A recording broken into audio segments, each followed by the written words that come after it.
J'espère que vous allez bien. Il est devenu presque habituel de pointer du doigt la médiocrité qui caractérise certains des personnages les plus en vue de notre pays. Nous ne manquons jamais de souligner l'incompétence de nombreux dirigeants, ou plutôt de la majorité qui occupe des positions clés au sommet de l'État.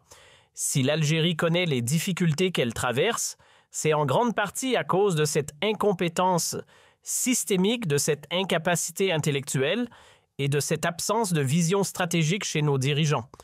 Que ce soit dans la gestion des affaires publiques, le manque de compétences techniques ou l'incapacité à faire face aux défis contemporains, il semble que le problème réside dans le manque flagrant de savoir-faire et parfois même de respect de l'éthique.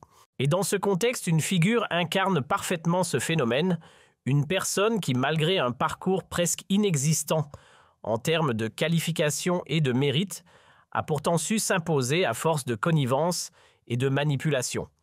Cette personne, c'est Madame Tissem Amla Ouioui, ou peut-être devrais-je dire Mademoiselle Petite Sam Amla, un surnom qui lui va si bien. Il est important de souligner que ce n'est pas sa féminité qui pose problème ici. J'espère que vous allez bien. Il est devenu presque habituel de pointer du doigt la médiocrité qui caractérise certains des personnages les plus en vue de notre pays. Nous ne manquons jamais de souligner l'incompétence de nombreux dirigeants, ou plutôt de la majorité qui occupe des positions clés au sommet de l'État. Si l'Algérie connaît les difficultés qu'elle traverse, c'est en grande partie à cause de cette incompétence systémique, de cette incapacité intellectuelle et de cette absence de vision stratégique chez nos dirigeants. Que ce soit dans la gestion des affaires publiques, le manque de compétences techniques ou l'incapacité à faire face aux défis contemporains, il semble que le problème réside dans le manque flagrant de savoir-faire et parfois même de respect de l'éthique. Et dans ce contexte, une figure incarne parfaitement ce phénomène, une personne qui, malgré un parcours presque inexistant en termes de qualification et de mérite, a pourtant su s'imposer à force de connivence et de manipulation. Cette personne, c'est Madame Tissem Amla Ouioui, ou peut-être devrais-je dire Mademoiselle Petite Sam Amla, un surnom qui lui va si bien. Il est important de souligner que ce n'est pas sa féminité qui pose problème ici, car contrairement à certains, nous ne sommes pas enclins à la misogynie, bien au contraire, nous soutenons activement les droits des femmes en Algérie. Mais dans son cas précis, c'est son parcours douteux qui choque. Depuis le 12 mai 2022, elle a pris les rênes du Croissant Rouge algérien, une organisation de la société civile qui, sans conteste, joue un rôle central dans les actions humanitaires et de solidarité nationale en Algérie. C'est l'une des structures les plus influentes et stratégiques du pays, avec une histoire qui remonte à 1956, lorsqu'elle a été fondée à Tanger au Maroc en pleine lutte pour l'indépendance. Bien qu'étant d'abord née dans le contexte de l'indépendance, cette organisation a su s'impliquer durablement dans les efforts de prévention contre les épidémies et dans la lutte contre la pauvreté et la précarité. Pourtant, l'ascension de cette figure, Madame Tissem Amla, est en soi un mystère fascinant. En 2019, pendant la crise politique, elle n'était qu'une militante parmi tant d'autres, insultant violemment le Chak, dénigrant les opposants et attaquant les partisans du régime de Ga Salah.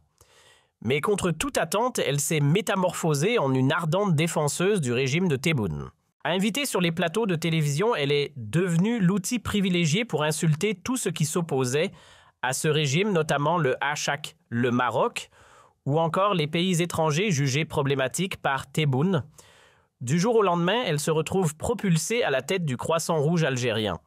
Et depuis le 20 mars 2025, elle occupe également la présidence de l'Observatoire national de la société civile, un organisme qui a pour mission de structurer la société civile et de créer des ponts entre le gouvernement, l'État et les autorités algériennes.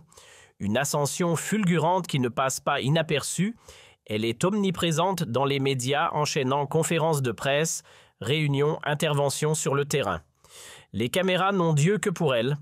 Elle semble connaître tout le monde, avoir des liens avec les plus hauts responsables et n'hésite pas à se vanter d'avoir joué un rôle clé dans la chute de Nassar. Sa liste d'amis est impressionnante. Sidi Saïd Ferriz, l'ex-patron de la police algérienne, et surtout, elle bénéficie de l'attention des ministres et des hauts responsables de l'État qui lui déroulent le tapis rouge. Elle est en bons termes avec de nombreux conseillers d'Abd-Majid Tebboune et bénéficie même d'un accès direct à lui. Mais derrière cette image de puissance, son passé reste pour le moins trouble voire scandaleux. Et pour prouver cela, laissez-moi vous montrer un document, ce qui semble être un tableau, mais qui est en réalité un relevé de notes de la faculté de médecine d'Alger, datant de 2014. Madame Sam Hamlaoui, ou pour être plus précis, Mademoiselle Hamlaoui, alias Petite Sam Hamlaoui. Peu importe qu'elle soit mariée ou non, cela ne change absolument rien. Ce qui frappe ici, c'est son parcours, son incompétence flagrante et sa malhonnêteté manifeste. Ce personnage incarne bien plus que la simple médiocrité de la classe dirigeante algérienne. Il incarne une forme de duplicité qui semble enracinée dans le système. Son ascension fulgurante est un symptôme de cette adoration de la médiocrité, ce culte de l'incompétence qui semble régner au sommet du pouvoir en Algérie. En 2014, Hamlaoui était étudiante en médecine à l'université d'Alger. Elle a obtenu une note de 5,75-20 et a échoué à un examen crucial avec une note de 5,20. Ce n'est pas moi qui le dis, c'est ce document que vous voyez, un relevé de notes qui témoigne de son échec. Une note de 5,720, un échec pur et simple. Elle n'a pas validé son année universitaire.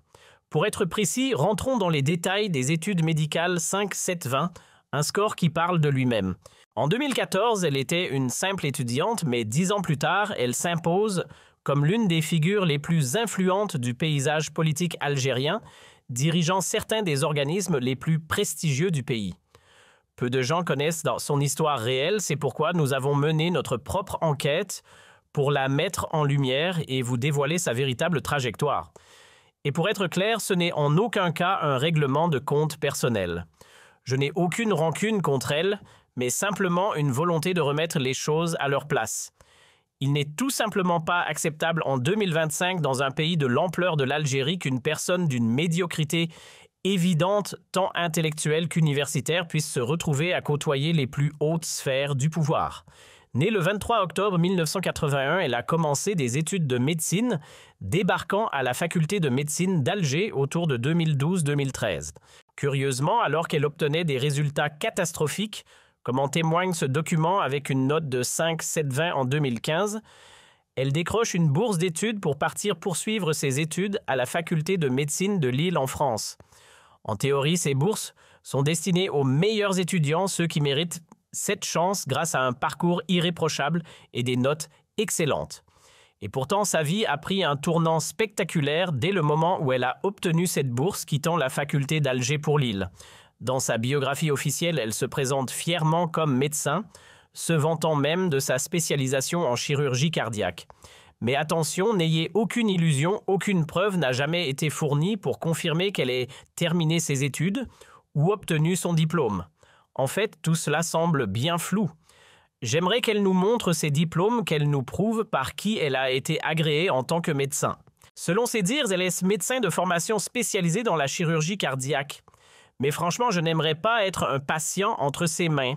Si l'on peut réussir à devenir chirurgien cardiaque avec une note de 5,75-20, alors on peut vraiment se demander à quel niveau se trouve la formation médicale en Algérie. La chirurgie cardiaque, c'est une spécialité de haut vol et je ne suis pas sûr qu'on puisse y accéder avec de tels résultats. En vérité, nous n'avons aucune preuve qu'elle ait pratiqué la médecine. Aucune trace d'un cabinet, aucun témoignage, rien. Tout ce que l'on sait, c'est qu'elle était simplement une étudiante en France entre 2015 et 2019. Elle a réussi à décrocher une bourse d'études. Mais comment une étudiante aussi médiocre comme le montrent ses résultats catastrophiques dans ce tableau a-t-elle pu bénéficier de cette opportunité? La vérité c'est qu'elle était la protégée d'une personnalité influente dans le domaine de l'éducation médicale en Algérie, mais aussi au sein du ministère de l'Enseignement supérieur.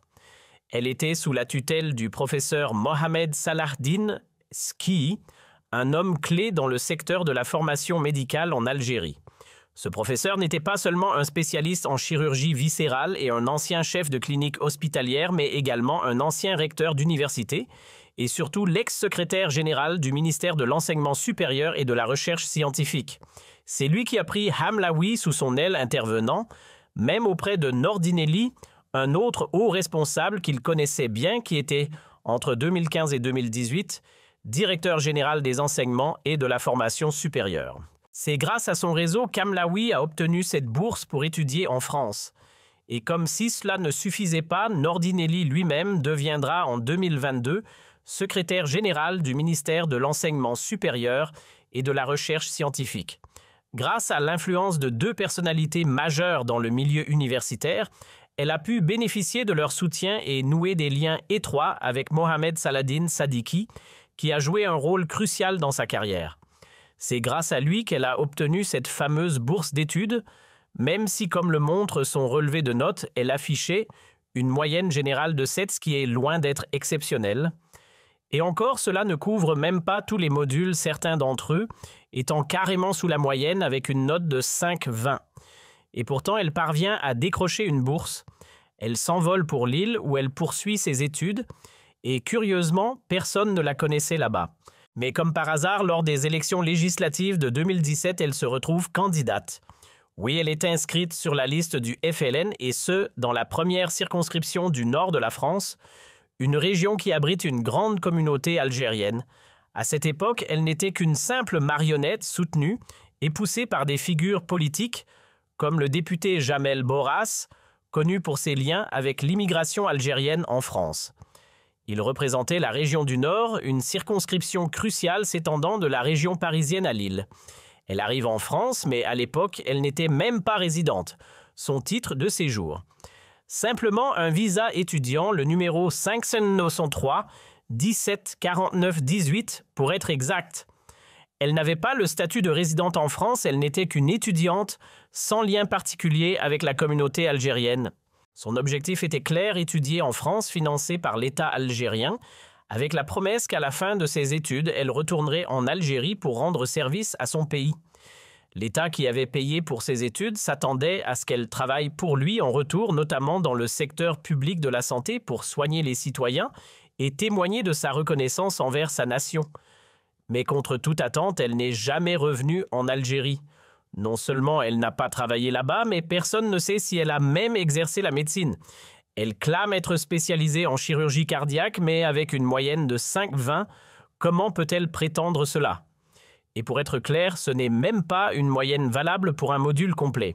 En 2014-2015, avec un score aussi bas, elle s'envole pour la France, mais le mystère reste entier quant à son parcours professionnel en tant que médecin. En 2017, elle fait la rencontre de Jamel Bourras et se lance en politique en tant que candidate aux élections législatives. Étonnamment, elle parvient à décrocher un siège de député. Comment est-ce possible? En réalité, son ascension n'est pas le fruit du hasard.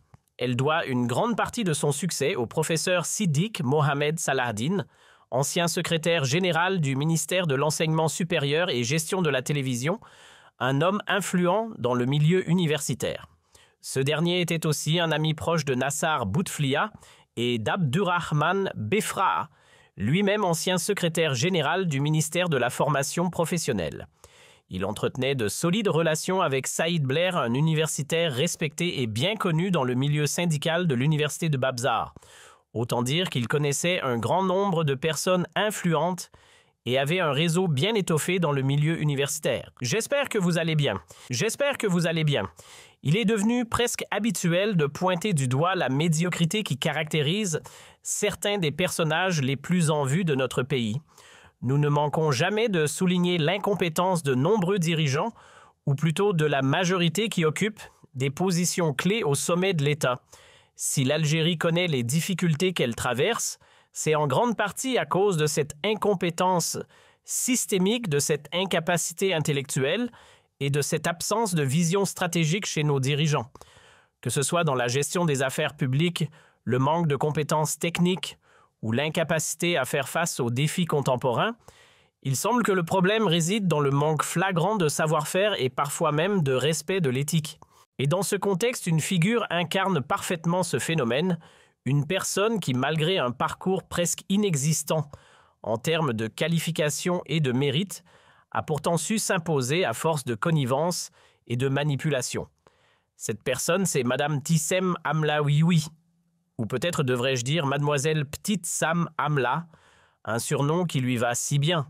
Il est important de souligner que ce n'est pas sa féminité qui pose problème ici, Car contrairement à certains, nous ne sommes pas enclins à la misogynie, bien au contraire, nous soutenons activement les droits des femmes en Algérie.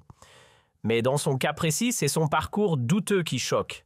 Depuis le 12 mai 2022, elle a pris les rênes du Croissant Rouge algérien, une organisation de la société civile qui, sans conteste, joue un rôle central dans les actions humanitaires et de solidarité nationale en Algérie. C'est l'une des structures les plus influentes et stratégiques du pays, avec une histoire qui remonte à 1956, lorsqu'elle a été fondée à Tanger au Maroc en pleine lutte pour l'indépendance. Bien qu'étant d'abord née dans le contexte de l'indépendance, cette organisation a su s'impliquer durablement dans les efforts de prévention contre les épidémies et dans la lutte contre la pauvreté et la précarité. Pourtant, l'ascension de cette figure, Madame Tissem Hamla, est en soi un mystère fascinant. En 2019, pendant la crise politique, elle n'était qu'une militante parmi tant d'autres, insultant violemment le Chak, dénigrant les opposants et attaquant les partisans du régime de Gas Salah. Mais contre toute attente, elle s'est métamorphosée en une ardente défenseuse du régime de Tebboune. Invitée sur les plateaux de télévision, elle est devenue l'outil privilégié pour insulter tout ce qui s'opposait à ce régime, notamment le Chak, le Maroc, ou encore les pays étrangers jugés problématiques par Tebboune. Du jour au lendemain, elle se retrouve propulsée à la tête du Croissant Rouge algérien. Et depuis le 20 mars 2025, elle occupe également la présidence de l'Observatoire national de la société civile, un organisme qui a pour mission de structurer la société civile et de créer des ponts entre le gouvernement, l'État et les autorités algériennes. Une ascension fulgurante qui ne passe pas inaperçue. Elle est omniprésente dans les médias, enchaînant conférences de presse, réunions, interventions sur le terrain. Les caméras n'ont Dieu que pour elle. Elle semble connaître tout le monde, avoir des liens avec les plus hauts responsables et n'hésite pas à se vanter d'avoir joué un rôle clé dans la chute de Nassar. Sa liste d'amis est impressionnante. Sidi Saïd Ferriz, l'ex-patron de la police algérienne, et surtout, elle bénéficie de l'attention des ministres et des hauts responsables de l'État qui lui déroulent le tapis rouge. Elle est en bons termes avec de nombreux conseillers d'Abd Majid Tebboune et bénéficie même d'un accès direct à lui. Mais derrière cette image de puissance, son passé reste pour le moins trouble, voire scandaleux. Et pour prouver cela, laissez-moi vous montrer un document, ce qui semble être un tableau, mais qui est en réalité un relevé de notes de la faculté de médecine d'Alger, datant de 2014. Madame Sam Hamlaoui, ou pour être plus précis, Mademoiselle Hamlaoui, alias Petite Sam Hamlaoui. Peu importe qu'elle soit mariée ou non, cela ne change absolument rien. Ce qui frappe ici, c'est son parcours, son incompétence flagrante et sa malhonnêteté manifeste. Ce personnage incarne bien plus que la simple médiocrité de la classe dirigeante algérienne. Il incarne une forme de duplicité qui semble enracinée dans le système. Son ascension fulgurante est un symptôme de cette adoration de la médiocrité, ce culte de l'incompétence qui semble régner au sommet du pouvoir en Algérie. En 2014, Hamlaoui était étudiante en médecine à l'université d'Alger. Elle a obtenu une note de 5,75-20 et a échoué à un examen crucial avec une note de 5,20. Ce n'est pas moi qui le dis, c'est ce document que vous voyez, un relevé de notes qui témoigne de son échec. Une note de 5,720, un échec pur et simple. Elle n'a pas validé son année universitaire. Pour être précis, rentrons dans les détails des études médicales 5,720, un score qui parle de lui-même. En 2014, elle était une simple étudiante, mais 10 ans plus tard, elle s'impose comme l'une des figures les plus influentes du paysage politique algérien, dirigeant certains des organismes les plus prestigieux du pays. Peu de gens connaissent son histoire réelle, c'est pourquoi nous avons mené notre propre enquête pour la mettre en lumière et vous dévoiler sa véritable trajectoire. Et pour être clair, ce n'est en aucun cas un règlement de compte personnel. Je n'ai aucune rancune contre elle, mais simplement une volonté de remettre les choses à leur place. Il n'est tout simplement pas acceptable en 2025 dans un pays de l'ampleur de l'Algérie qu'une personne d'une médiocrité évidente tant intellectuelle qu'universitaire puisse se retrouver à côtoyer les plus hautes sphères du pouvoir. Née le 23 octobre 1981, elle a commencé des études de médecine, débarquant à la faculté de médecine d'Alger autour de 2012-2013. Curieusement, alors qu'elle obtenait des résultats catastrophiques, comme en témoigne ce document avec une note de 5,720 en 2015, Elle décroche une bourse d'études pour partir poursuivre ses études à la faculté de médecine de Lille en France. En théorie, ces bourses sont destinées aux meilleurs étudiants, ceux qui méritent cette chance grâce à un parcours irréprochable et des notes excellentes. Et pourtant, sa vie a pris un tournant spectaculaire dès le moment où elle a obtenu cette bourse, quittant la faculté d'Alger pour Lille. Dans sa biographie officielle, elle se présente fièrement comme médecin, se vantant même de sa spécialisation en chirurgie cardiaque. Mais attention, n'ayez aucune illusion, aucune preuve n'a jamais été fournie pour confirmer qu'elle ait terminé ses études ou obtenu son diplôme. En fait, tout cela semble bien flou. J'aimerais qu'elle nous montre ses diplômes, qu'elle nous prouve par qui elle a été agréée en tant que médecin. Selon ses dires, elle est médecin de formation spécialisée dans la chirurgie cardiaque. Mais franchement, je n'aimerais pas être un patient entre ses mains. Si l'on peut réussir à devenir chirurgien